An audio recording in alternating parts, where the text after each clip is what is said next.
on Farage.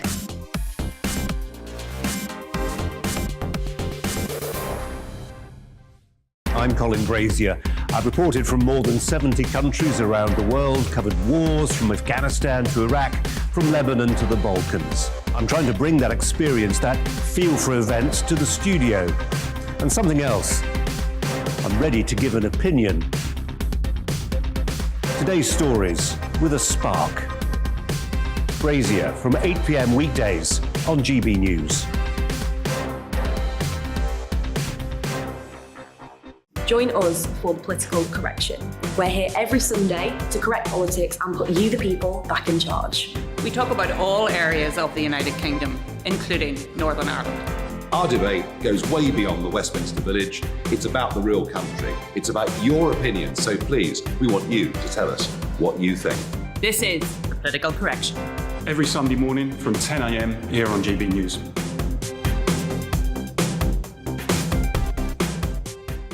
You're watching GB News live across the UK, the world and our digital stream. GB News is Britain's news channel. We are the UK's home of discussion and debate from all perspectives. We're here for you. Don't forget to join our community by hitting the subscribe button. And download the GB News app so you can click and catch up on programmes anytime. We love to hear from you. Email us at gbviews@gbnews.uk. Thanks for being part of the GB News family.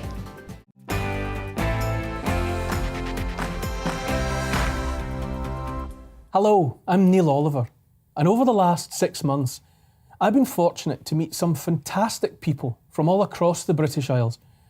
Today, I'm looking back at some of my own personal favourites. Now, if, like me, you're old enough to remember the day in 1982 when the wreck of the Tudor warship Mary Rose was raised to the surface of the Solent after more than 400 years on the seabed, then I'm sure those images have remained with you ever since.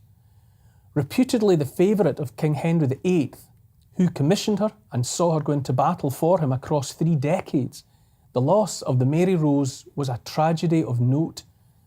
Hundreds of men were lost as she took part in the Battle of the Solent, fighting a French navy bigger than the Spanish Armada in 1545. The part of the wreck that was raised and conserved has been on display in Portsmouth Historic Dockyard ever since, a truly haunting and unforgettable artefact. And now, a new visitor experience allows the likes of us to get closer than ever before to sensing the reality of life aboard a Tudor warship. I was thrilled back in July to be joined by Alex Hildred and Dominic Jones from the Mary Rose exhibition, who brought with them multiple priceless items. It's the everyday objects that you don't get elsewhere. You just don't. Do you know, people, I've done my time as an archaeologist, and people say, have you found gold, have you found this, have you found that? You say, well, little bits and pieces. But to me, it's these items that you can identify with that speak of people. Objects contain absent lives, and there's magic about these simple things. Well, this comb was on the upper deck, and in that area we had the remains of 21 of the 92 individuals who've been partially reconstructed. So, that it is really, really personal, and sometimes you get chests which have then inside them got pouches which have got belongings within that, and it really is.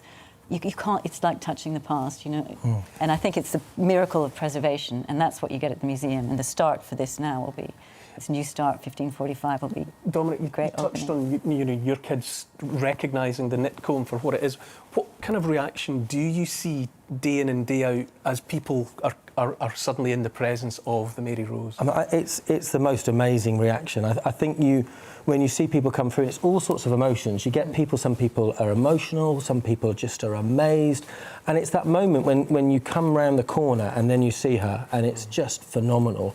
And what we're trying to do with this new exhibition is we're trying to just tell that story, because so many people think she sank on a maiden voyage or don't really sort of know about her. So by setting it up with the new exhibition, you can walk through as if you're on the decks on that day and sort of take part in her being sunk in the Battle of the Solent. Well, we're seeing some pictures now. Oh. So this is the experience for so you're part of it. So you're walking down there and you'll be there and you'll feel like you're Oh, and she's going over. Yeah. And you'll hear the sound. You hear the sound. Fired. Oh, look at that. And then you'll walk and you're into the Cowdray Gallery, and then, like you said, you have that moment where you come face to face with the ship. What is the consensus then? You know, I've read various bits and pieces over the years about her sinking. What is understood now about why she came to end up where she did? Well, it doesn't look as though she was over-gunned by looking at the amount of guns and the spaces they were in, etc., and working out the weights and the ship. It doesn't look as though it's that. Undoubtedly, the gun ports on the main deck, the lids were open, and some of the guns were fired, some of them weren't. So there's one really good account that says she fired the guns on one side of the ship and was turning to fire to bring the guns on the other side to bear, and she sank on the side of the guns that had just been fired. And that is somebody reporting to the Holy Roman Emperor, and it's over a 2-week period where he's in England to try and basically make peace. And so that seems to be the most sensible thing, but there's a gust of wind is one of the other ones, mutiny amongst the crew, or not understanding the crew because there might have been some extra Spanish crew that had been picked up from a vessel that had gone ashore in Falmouth in February, and the people from there were amassed into Henry VIII's navy. So all sorts of different ones, but the most sensible one is that it's possible, we know that she was within range of the French guns from the galleys that were firing at her and that she was exchanging fire with. So that's still a possibility, and the fact that the front of the ship has broken, part of it has broken off, there are all sorts of questions about that. There's a letter that's been found in 2007, recently, in Hatfield House Archive, that is a letter from 2 shipwrights to Henry VIII saying, we cannot put guns in the bow, in the very front, big bronze guns in the front of this ship, because if we do, we will mess with the structure, and that will be a great weakening of the ship near the bow, the foremast, and that's where she's gone. So she may have been undone by new technology to some extent. She may have been undone by the King's own message, but there's so many different potentials. Now, these are shoes of some sort. I can't That's take my a eyes shoe. off it. So I suddenly noticed them again. So that is one of about 380 shoes, 70 pairs, and there are 13 different styles. Tudor shoe, that's amazing. And they tell so much. You've got some which are Saxon-style turn shoe, and then these others which are welted and more modern and were early 16th century, and then ankle boots and 10 pairs of Puss in Boots high thigh boots. But you're talking, hundreds of these items. Is there anything comparable? Not really, not for domestic every life. But it's not just, certainly for the Tudor period, and it's not just the domestic items, it's also the only dated longbows, for that period. And we've got, of the 250 that are listed for the ship, we've got over 138. 6,000 arrow fragments, 2,000 complete arrows. It's just the sheer numbers. That's just ridiculous. But for the everyday thing, it is like going back to Tudor life. You don't see these things in paintings because most of them are courtly paintings.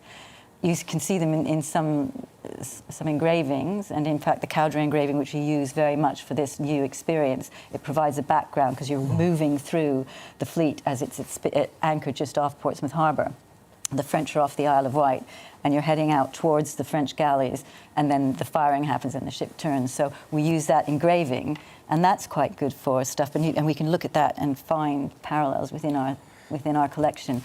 But the important thing is each one of these can be used, as you know, to be a cornerstone for dating. So our basket-hilted sword now is earlier than a lot of your Scottish basket-hilted swords. Is now. it really? Yeah. So it becomes a coat hanger, as you know, to date other objects. And there's so many within the Mary Rose that we've got that are like that.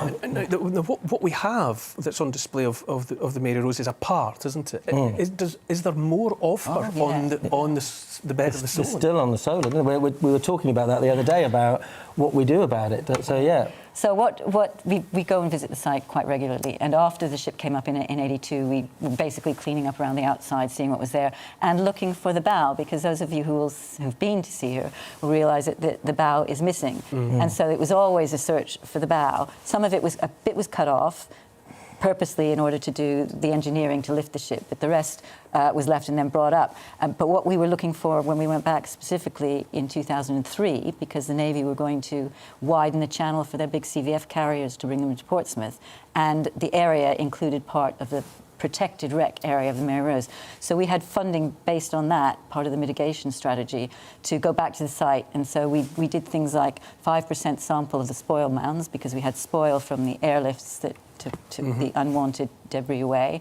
And we found 400 objects, 9 of which were really good Tudor objects. 130 were Tudor, but 9 another gold coin. Hundreds of... Well, potentially, but it's difficult. It's an unknown. You know, to fundraise for that would be really difficult. And we've got a difficulty with COVID, like everybody else, of a lack of funds. So to actually consider going back to the site now would be impossible. But what we did find was the stem timber. It defines the whole shape of the bow, and we lifted that up along with another anchor.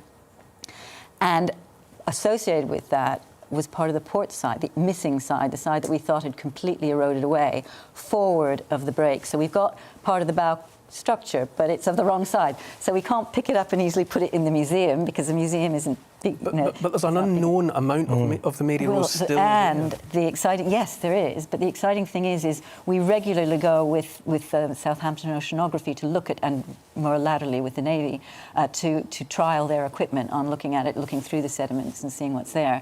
And you can never pick it up. Never, because it's just the wood is the same as the silt. Yes. So you can't bounce off anything because you haven't got anything to bounce off. So the fact that we've got something that we know is there because we've seen it means that potentially all along that wreck site there might be other stuff. So it also means, you know, potential for the bow castle of the starboard side. So tantalising. It is, but you know it's so difficult to. Dominic, tell me, there is a very famous voice that's associated with the new visitor experience, is there not? There is. We're so lucky. So when sort of looking for a voice that can tell the Mary Rose story, we were looking for another sort of national icon like the Mary Rose, and we were very fortunate to get Dame Judi Dench. And so when you come in to see 1545, which opens on the 26th of July, you get to hear Dame Judy's voice, you get to experience it, and then you go and meet the King, King Henry VIII, and then you go on the ship, and you're there in Tudor England on the night before, on the day she sinks. So, but yeah, Dame Judy's fantastic. We'll have to get your voice next, right? Well, I'm available. Come visit us. I can't help noticing as we're having this conversation, I do it, you do it, it's almost irresistible to refer to her. Yeah. Yeah. You know, people say, why do they call ships she? But there's just something about, despite the fact this one's called Mary Rose, but there is always that sense of a personality about these vessels, isn't there? Yeah, and she certainly has one. We can't really ignore the rest of these pieces. What else have you got there? So that's a whetstone holder. Oh, for sharpening. For sharpening. And it's made of poplar. But what the beautiful thing is, I don't know if you can pick it up on the camera, is the incised carving on the back. So a very functional thing, but beautifully carved. And, you know, that again shows that it's personal, because the things that were ship's issue, like this, are very, very similar, and some of them have H brands and various other things. A little bit, yeah, just so that, yeah, we're going to try and catch a better. So which there way? we go. Yeah. There we go. That's lovely. Good. I can see that. That's lovely. Would you imagine that was done by a craftsman, or has that been done by the owner of the piece? It looks pretty much as though it would be done by the owner of the piece. It's not, and there are so many different things that you'd think if it was a craftsman you were buying them in bulk, they would be the same. So the combs, for example, we've got a number of different styles, but most of them are the double-sided. But those have a similarity, and they were imported in huge amounts, you know, like 11,000 a year and various things like that from the continent. It's a lot of knits. But this is a lot of knits. But, you know, this is probably done by the owner, as a lot of other things. And the difference between this and a naval vessel of say, 50 or 60 years later is a lot of the stuff on board, a lot more would be naval issue rather than personal. And it then becomes streamlined and not as decorated. Right. So this is another one of the great things. It's a time, the exact time framework where you're changing from, it's the beginning of the Navy, it's people's personal things rather than naval issue. It's the same with the guns. Everything's almost bespoke, and a lot of it you think is for the first time, like we don't know how the gun port lids were opened or closed, because you haven't got a rope going through the inside as you do 50 years later. So there are all of these things that make it very, very special, as well as being Henry VIII's work. And the final well, you should know about this sort of thing if you can take a guess. Oh, it's a hilt. From a ballock knife, yeah. So this would be worn for, you know, daily as part of somebody's clothing, but you'd also use it for eating. You know, the blade though would have come down to about there, so about 17 inches. And again, we have 65, so just our collection of that. And you can almost sense the hand that held it. That's the thing. It's small, and our sword actually, I can hold We've got copies of the sword, and it fits my hand. But yeah, and these are absolutely beautiful. And again, different styles and different types, and the largest dated single collection in the world. It's shown. Can you see it? It's the way. I think it's because these are modest pieces, and they're from people's everyday use. That in a way that lavish jewellery, I don't think really ever does. They summon the dead, don't they? They do. These items bring back the people who used them, because you can't help but identify with how they would be held and used, and just a wonder. And during the excavation, obviously, you feel you're touching something for the first time. And things so small, like there was a cabin that the carpenters, we didn't know at the time, but when we came across it, obviously a partition that was slightly open, in a runner at the top and runner at the bottom, and in it was a little wedge. It is magic. It's those everyday things that you take for granted, and it just takes you back. And the museum does that as well. And now with this new front to the museum, this journey through the sinking, it's going to make the entire thing even more personal, I think. Wondrous. I think Mary Rose is just a gift. After the break, I'll be remembering when part of a World War II bomb was brought into the studio, and also dogs in wheelchairs. See you shortly.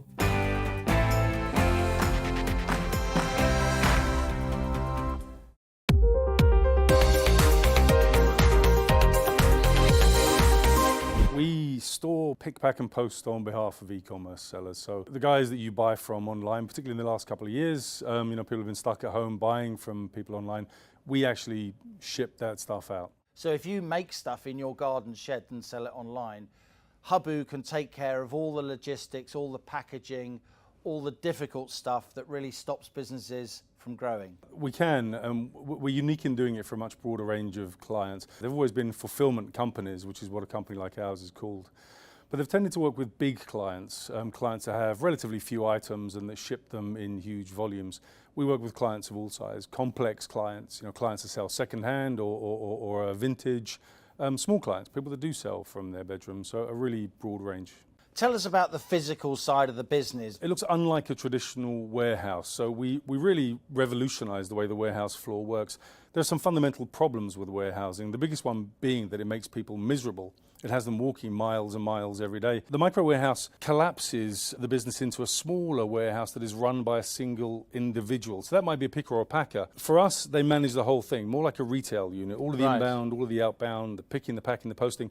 And crucially, they engage with the client as well. So they get that feedback loop that lets them know they're doing a wonderful job or helps them if they're not. How about your East End background? Does that help? It's made me tenacious and hardworking, but it's also made me very concerned that the people that work for us should be treated properly and paid properly. We work really hard. Because you know what it's like at the sharp end. Yeah, exactly. It's just got sharper and sharper over the last 10 or 15 years. Those kinds of jobs, the wages haven't increased. Meanwhile, the cost of rent these days is ridiculous. It's really difficult for people to make ends meet that are doing those kinds of jobs.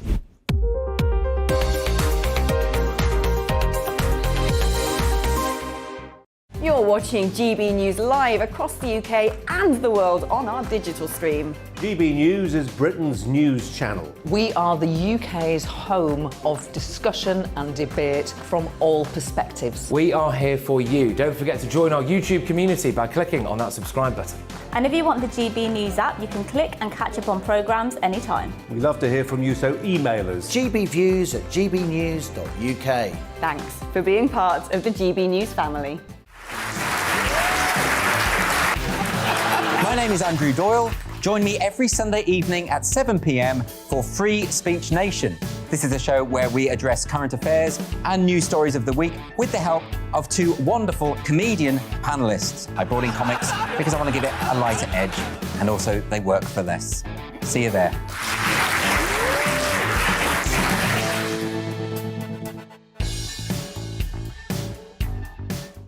Join my show Farage, 7 p.m. till 8 p.m. Monday through Thursday, and there you will get opinion, analysis, debate, and I'll cover stories that nobody else dares to touch. And then for the last 15 minutes, talking pints. We're over a drink. We have a civilized conversation with someone. We very often disagree, but we do it in a grown-up way. Come and join me on Farage.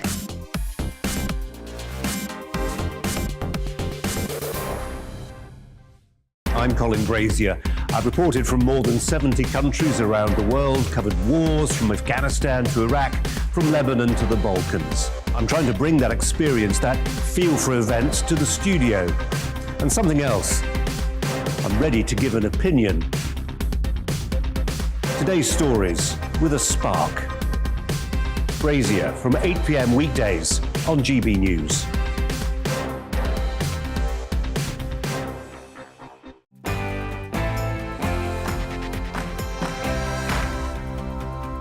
Welcome back. Back in October, Colin and Sean Welch from Research Resource Archaeology joined me to discuss World War II bombs. They'd recently uncovered the remnants of a German V2 terror rocket, 77 years after it detonated in a Kent field at a speed of as much as 3,300 miles per hour. In terms of impact, what we've been finding is that when the V2 rocket actually hits the ground, the detonation train is not supersonic. So it actually punctures the ground if it's in a field. It's terrible if it hits a building, say, for example, the Target in London. But it goes into the ground, the pressure wave and the detonation. In the case of chalk, the chalk returns to the natural state it is at great depth, about 2,700 psi. It becomes liquefied. By the impact? By the impact. So in front of the missile, there's a great big pressure wave. It's truly astonishing. So as this, but many metres long, is actually penetrating the rock of the chalk rock of Britain, it's liquefying what's in front of it. Yes, and when the intelligence services were examining the sites to get as much information out of them, sometimes they'd make a note that they imagined that what had happened had been just the missile had been blasted to smithereens. Well, part of what we wanted to discover is what had happened to the 4 tons of missile that had landed in the ground. We couldn't understand that it just vaporised. So that was the nature of the explosion meant that there was just literally a handful of it disappears. For example, if you've got a crater, here's the crater at one of the sites. The disposition of the fines is basically forming a crater below the crater. So the door's closed behind it because the chalk in this case is like blancmange or toothpaste. It disappears. So it's almost like it's splashed into water. Yes. Yes. I mean, the speed, it was travelling at 1.1 kilometres per second on impact.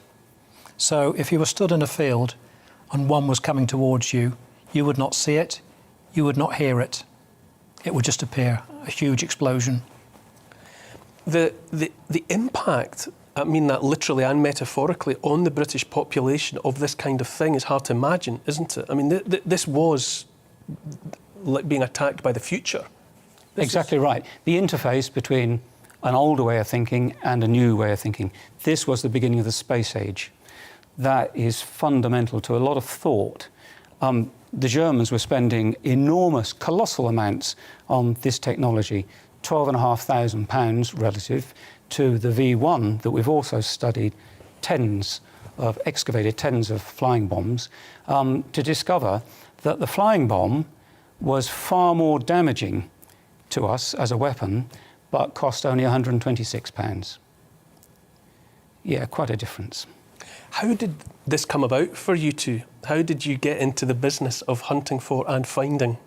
I think it all started fairly close to where near Colin lives. There was a V1 that came down in a wood, and we went exploring. We found bits and pieces. We started doing research. The more we researched, the more we found that we didn't know the facts and the figures. And over the last 10 years, we've amassed thousands of pages of archives.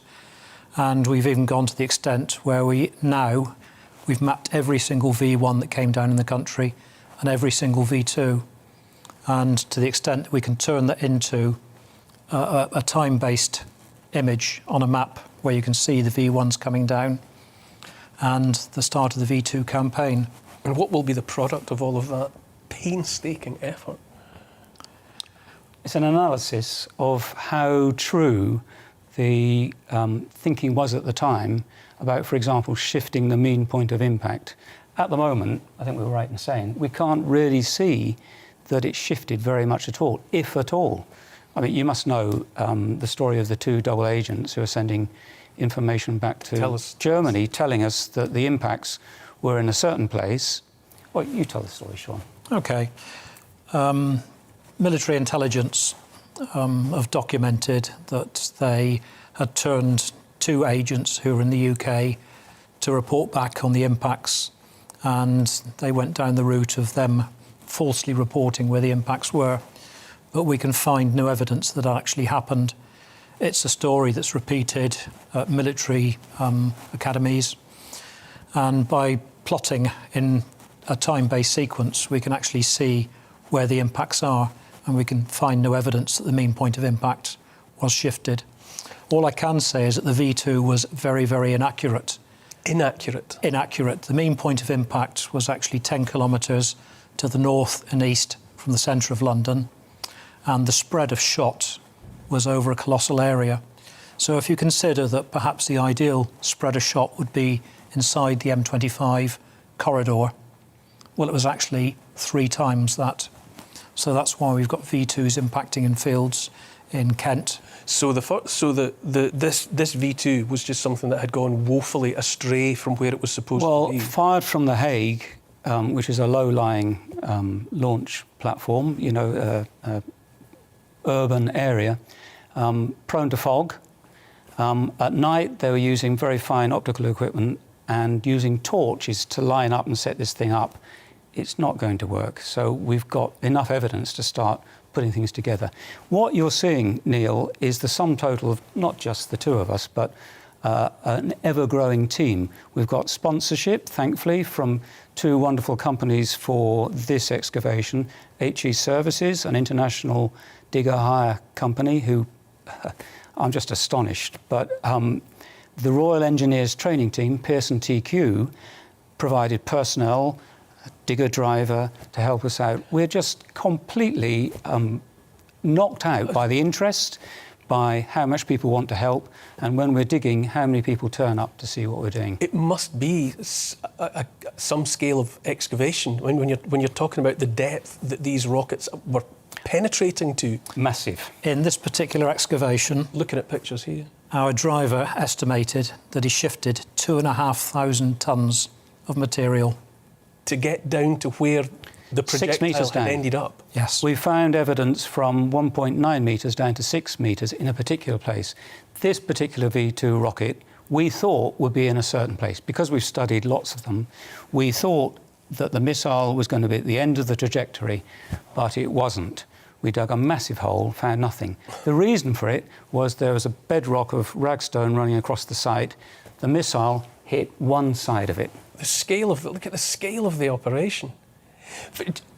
We can't really tell the story without mentioning, what happens then with who designed these and what becomes of him, because that's another story as well.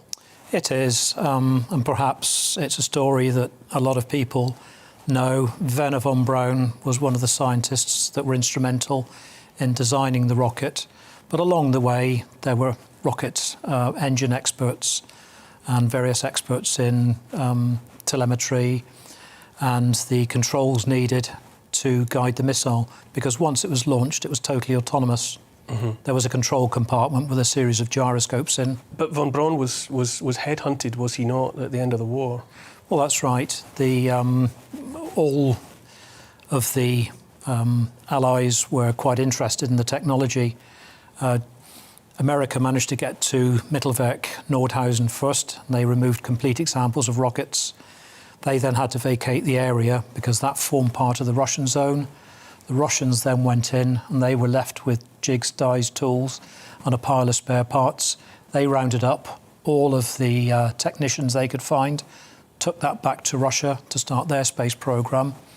And as far as the UK was concerned, we had 6 examples of the rocket and we managed to do 2 or 3 live firings from Germany. But the space race, the space programme for the Soviets and for the US would not have happened had it not been for capturing von Braun, correct, his team. Absolutely right, yes. And there wouldn't have been Neil Armstrong on the moon without Absolutely right. Yeah. Wernher von Braun, that was his basic target, to leave planet Earth, get some equipment to take us away from planet Earth.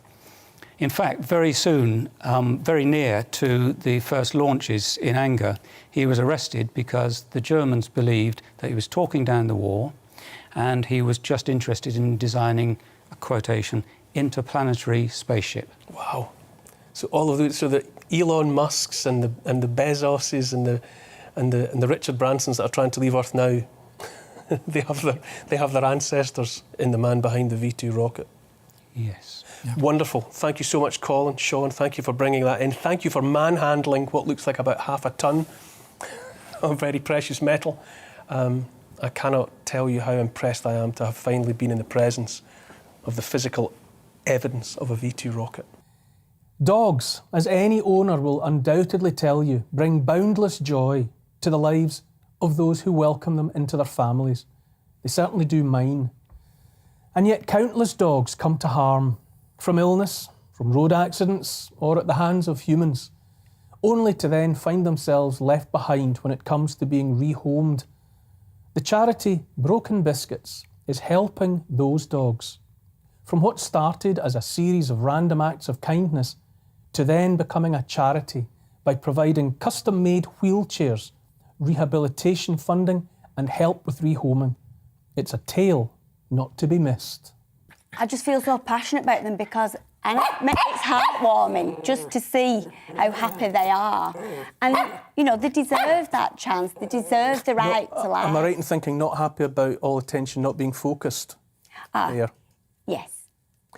Yeah. Are Broken Biscuits, the charity, are they providing homes for dogs like this that are needing homes? I mean, can people get in touch with the charity if they have the facilities and the wherewithal, whatever's required to look after dogs like this? Yeah, we do. I mean, there are dogs that are, you know, stray dogs that have been rescued that, like these two with the lifers.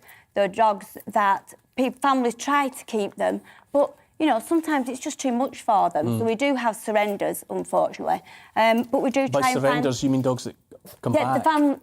The families just decide they can't do it. You know, it's not for everyone. Oh, little man. There's no absence of character there, is there? Oh. How and to what extent were you affected by, like everyone else, by the lockdown? Did that create unique problems? It made me not want to go back to work at all because I just love staying at home with my dogs all day long. As far as these, no, they just love the extra attention, especially this little one. He's very, very just full of life. He's got such a personality, and that's part of the, you know, I know actually quite a lot of disabled dogs now, and they all just, you know, they love things. I think we've also got some pictures of these and others of your charges enjoying the open air. Oh yeah, yeah. Yeah. It's what kind of reaction do you get? I must admit that if I, you know, were I to encounter a dog in a wheelchair like this, it's quite confronting. What do people say to you? I would say the majority of the. Look at that off-road. Oh yeah. But this is it. They're very, very capable, and this is what people need to understand, and what we're trying to do is educate people because they are pain-free, otherwise it wouldn't be fair, and of course we wouldn't put them through it if it wasn't right. But we need to show that people, they are happy, they are capable, as you can see. Absolutely. They yes, you are. They love it. Yes. They love running around and chasing balls and doing just generally what dogs do. There's nothing stops them. No, it's a revelation to me. I would just have thought for a dog to suffer this kind of injury, that would be not to put too fine a point on. Yeah, of course. Game over. And I think it would have been years ago. I think that now things are becoming a little bit more, people are a bit more understanding perhaps. And I think we are in an age of, you know, diversity and, you know, we're trying to raise awareness of disabilities of all sorts. It's not just disabled dogs, it's cats and any animals and people, you know, because the legs don't work, but the brain works exactly the same way and they're entitled to live the best life. And as I say, I mean, I've got 2 Irish wolfhounds at home. The extent to which you become, they are like they're not the same as children, of course they're not. But the intensity of the connection that's established with your dogs, and so for people to see that, you know, if almost the worst were to happen, I think there's that's still that possibility of because I mean, the last, you know, the absolute unthinkable is that you be without your dog. Oh, you are noisy tonight. And to see the way that these two demonstrate the possibility of life going on, not just for people but for dogs. It's great. Exactly. It's a positive thing. You can. I know it starts off a negative, but there is a positive outcome if we could just educate people, and we need to educate some vets as well, because not all vets are on board. I don't know why that is, but that's something that at Broken Biscuits we're trying to make work. Who invented these? These are chairs? actually They're more like chariots, I would say. Well, yeah. I mean, we call them bikes, we call them wheels, we call them wheelchairs. These are actually from Walking Wheels, which is an American company. Right. There are a few other brands as well. You can go shopping for these. Right. You don't have to have them made. No. There's varying sizes. They start at a mini, which is a smaller one than this, which in theory Trooper should have, but he's a little bit. They wouldn't be robust enough for him because he's a bit hardcore. Is he a bit vigorous? Yes, he's a bit hardcore. And of course, we don't stick to just flat tarmac. We do normal walks through the woods, and they just bounce over those tree roots. Nothing bothers them. So they go from tiny to a large dog. They do them to fit your dogs if necessary. Do dogs, who are able-bodied, how do they relate? Do you have other dogs in your life that Well, I've got relate to 5 these? rescue dogs. Right. And they've all got issues. I have got one with 3 legs at home, and they've all got certain things. But I find that they're very accepting of one another. And it's as if they kind of sense it, or they know.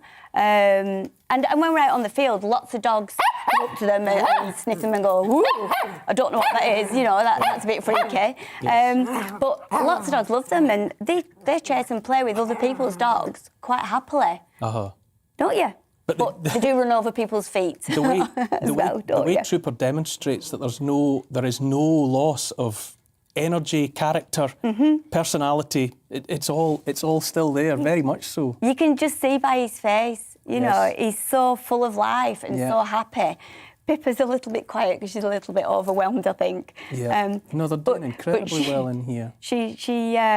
They're amazing, and I just absolutely love it. It was the best thing for me. It's given me a purpose in life. My children moved out, and it just gave me something to focus on and to do some good. I love it. I love dogs. I love to see the most being made of dogs, and the best care possible being taken of dogs. And you are absolutely an exemplar of that. Thank you so much. I cannot thank you enough for having brought in these 2 spectacularly fascinating little characters. Oh, they and certainly come are. again any time. You're an ideal guest. We've loved it. It's been brilliant. Amazing. Thank you so much. Thank you. Thank you for watching. Here's to another 12 months of fascinating history, inspiring stories and wonderful guests. I wish you all the very best for the festive season, and I'll see you again in 2022.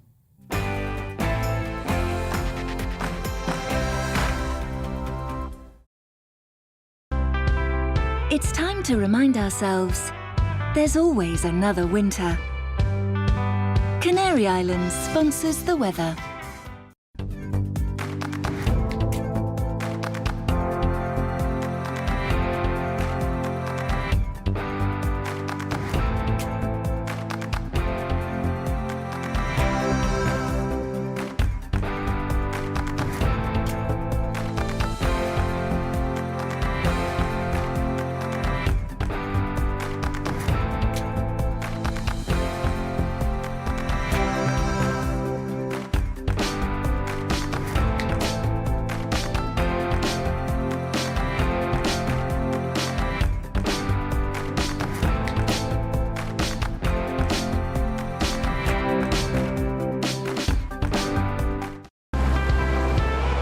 Canary Islands sponsors the weather.